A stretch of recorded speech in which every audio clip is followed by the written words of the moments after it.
Hi friends, మీ జయ. Friend చూడండి, నా కూతురు హాకీ ప్లేయరు. ఈరోజు గ్రౌండ్లో ప్రాక్టీస్ చేస్తుంది వాళ్ళ సార్తో, పీఈటీ సార్తోని. అది ఇక్కడ ఉంది చూడండి, 3x4 వేసుకొని చూడండి, అక్కడ ఉంది మా అమ్మాయి. హాకీలో ప్రాక్టీస్ చేయడానికి వచ్చింది ఫ్రెండ్స్. చూడండి ఎట్లా ఉందో.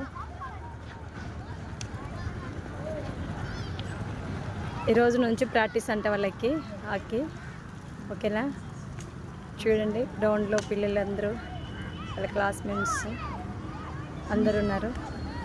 ఫ్రెండ్ మీకు నచ్చినట్టయితే లైక్ కొట్టండి, షేర్ చేయండి, సబ్స్క్రైబ్ చేయండి. అది అమ్మాయి అండి, 3x4 వేసుకొని చూడండి అమ్మాయి, ఓకేనా.